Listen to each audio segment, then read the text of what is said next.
মুহূর্তে কিন্তু যমুনা অভিমুখে জগন্নাথ বিশ্ববিদ্যালয়ের শিক্ষার্থীরা তাদের লক্ষ্য করে কিন্তু সাউন্ড গ্রেনেড ছুঁড়েছে পুলিশ কিন্তু যমুনা অভিমুখে যমুনায় কিন্তু সাউন্ড গ্রেনেড আবারও কিন্তু সাউন্ড গ্রেনেড ছুটছে। দর্শক সরাসরি দেখানোর চেষ্টা করছি কালের কণ্ঠ থেকে আমরা আপনাদেরকে। দর্শক দেখতে পাচ্ছি যমুনার সামনে কিন্তু যখন জগন্নাথ বিশ্ববিদ্যালয়ের শিক্ষার্থীরা তখনই কিন্তু আসলে যমুনা অভিমুখে সাউন্ড গ্রেনেড নিক্ষেপ করা হয়েছে পুলিশের পক্ষ থেকে। টিয়ার গ্যাসও কিন্তু লক্ষ্য করা হয়েছে। এই মুহূর্তে রণক্ষেত্রে পরিণত হয়েছে। ইতিমধ্যে আরও একটি সাউন্ড গ্রেনেড কিন্তু নিক্ষেপ করা হয়েছে। জগন্নাথ বিশ্ববিদ্যালয়ের শিক্ষার্থীরা 3 দফা দাবিতে লং মার্চ টু যমুনা কর্মসূচি পালন করছে। ইতিমধ্যে কিন্তু তারা পুলিশের যে ব্যারিকেডটি রয়েছে সেটি ভেঙে যমুনার দিকে রওনা দিচ্ছে। আমরা দেখছি শিক্ষার্থীরা কিন্তু শত শত শিক্ষার্থী কিন্তু যমুনা অভিমুখে বিভিন্ন স্লোগান দিয়ে যাচ্ছে।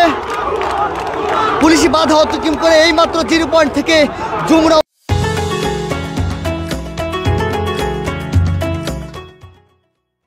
অভিমুখে রওনা দিয়েছে জগন্নাথ বিশ্ববিদ্যালয়ের শিক্ষার্থীরা। বাসের বৈষম্য দূরকরণ, আবাসন সংকট সমাধান এবং দ্রুত দ্বিতীয় ক্যাম্পাসের কাজ সম্পূর্ণ করার দাবিতে এই কর্মসূচি চলছে।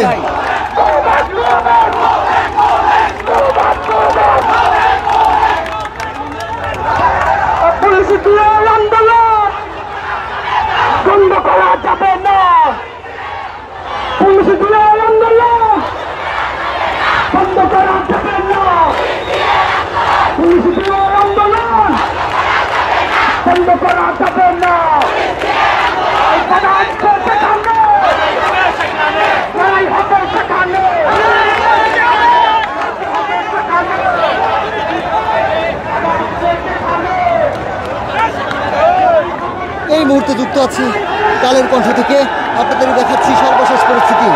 দর্শক 3 দফা দাবিতে লং মার্চ টু যমুনা কর্মসূচি করছে জগন্নাথ বিশ্ববিদ্যালয়ের শিক্ষার্থীরা।